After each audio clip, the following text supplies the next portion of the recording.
Hello, everybody. Welcome to another edition of the Hot Seat Interview. I, of course, am your host, Leo Brady, film critic for AMovieGuy.com.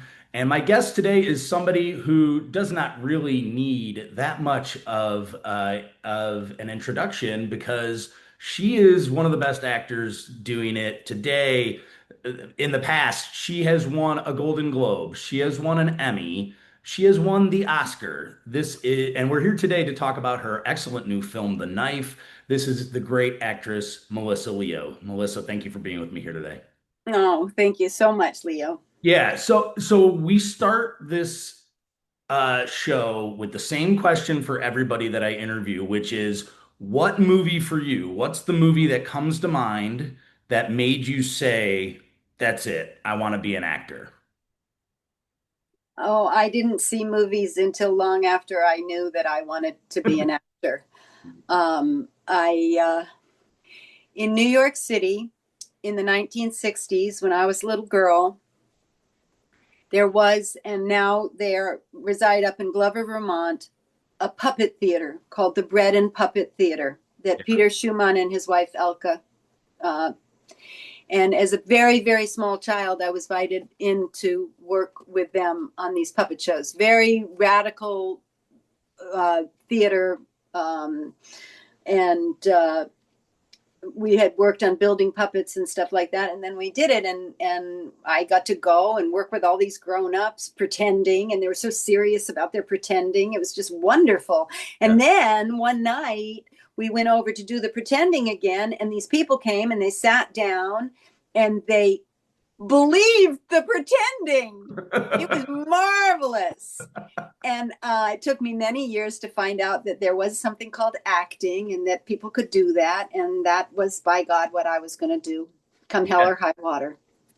Well, that's interesting too. Do you think not having this massive sort of influence from like cinema before you even got into it, do you think that had an impact in the type of actor that you became and how you still have honed your craft? I read and I saw interviews of you talking about how the book An Actor Prepares is like so important to you. It was something that you like sort of treated as your Bible in a way for acting.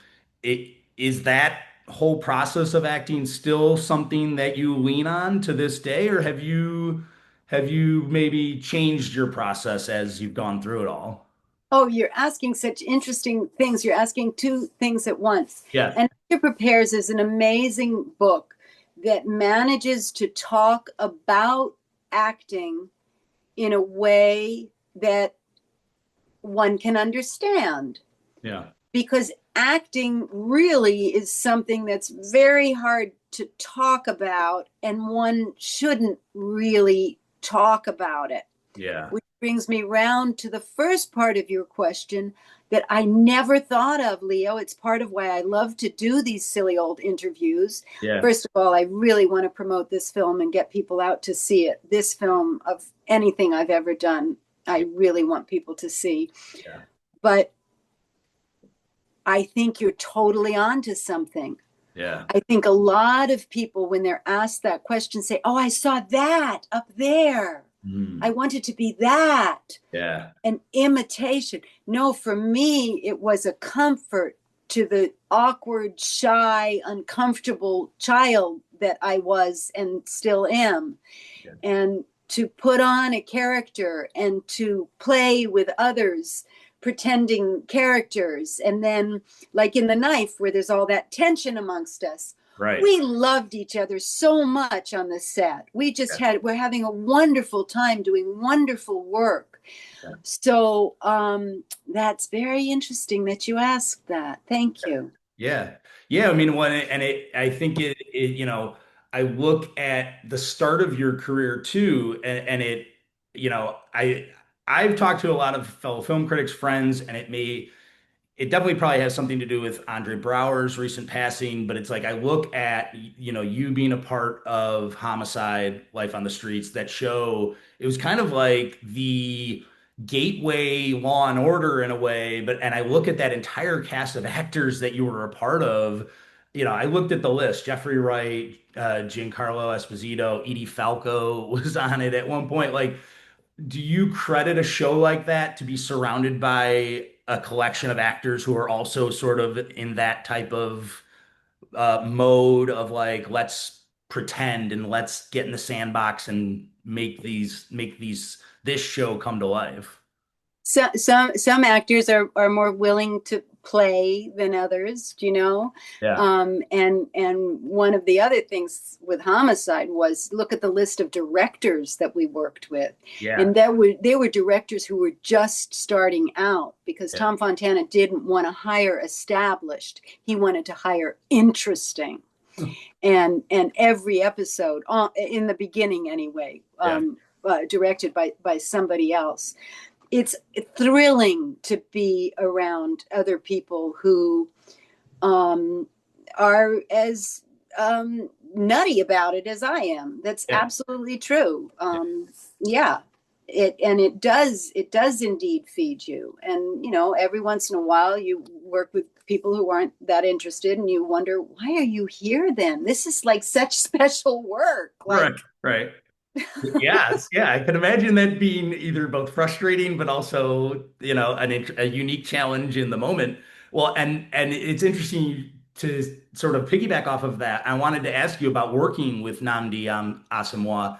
I mean, like his story is amazing. Former football player, all pro, and now he is like, it's his first time directing, but he's already been established as an actor as well. Tell me how you get involved in this project and what was your rapport with him from the jump? it's Nnamdi. It's all Nnamdi. It's Yeah. Nnamdi is the answer to the first question, and Nnamdi is the answer to the last question. The man is so beautiful. I'm glad we're not having the interview together anymore because he hates hearing this stuff. But I have to say it about him. He might have been a pretty damn good football player, and from Yeah. what I understand, he was. Yeah.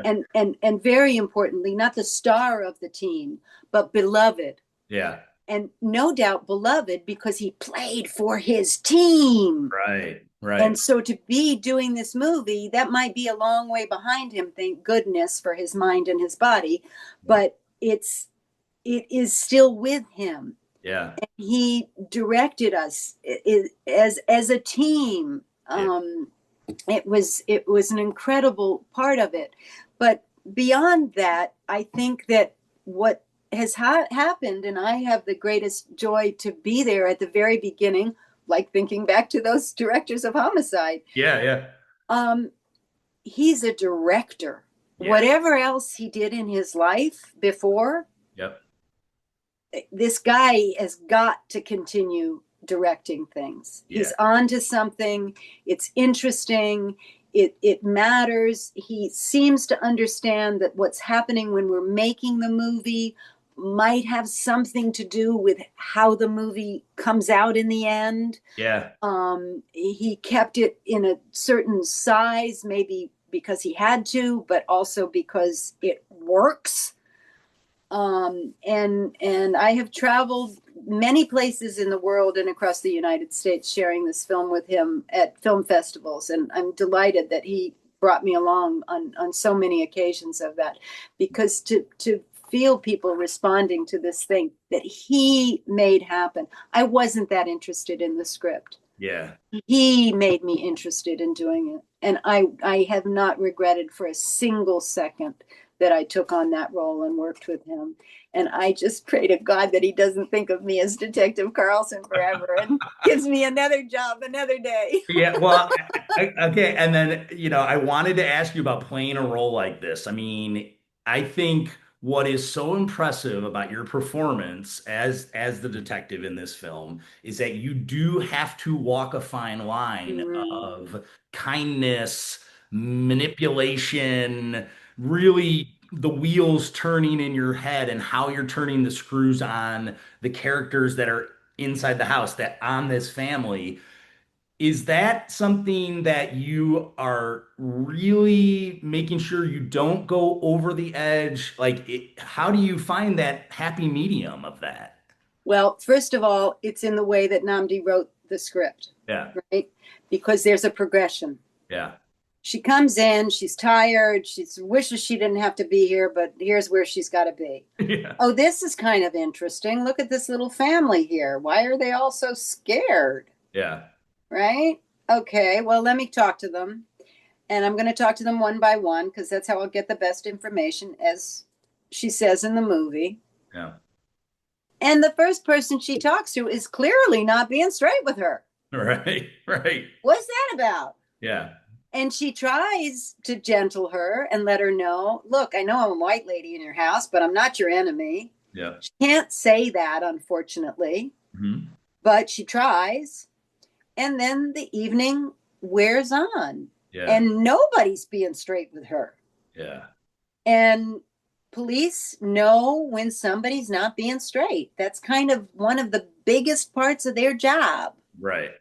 And if the assumption that blue versus black didn't come into the theater, the movie wouldn't really take off the way it does. Right. But largely because of that assumption that we're going to be on opposite sides, probably by Detective Carlson to some degree, and by the family and by the audience for sure. Yeah. Yeah. Yeah. Right? Yeah. It's a brilliant setup. It's the best whodunit ever, man. Yeah. Yeah. I mean, and that goes back to like that old stage play sort of thinking where it's like you want the audience to walk away having the conversation, debating about what should have been done or what happened or what motivations these characters had.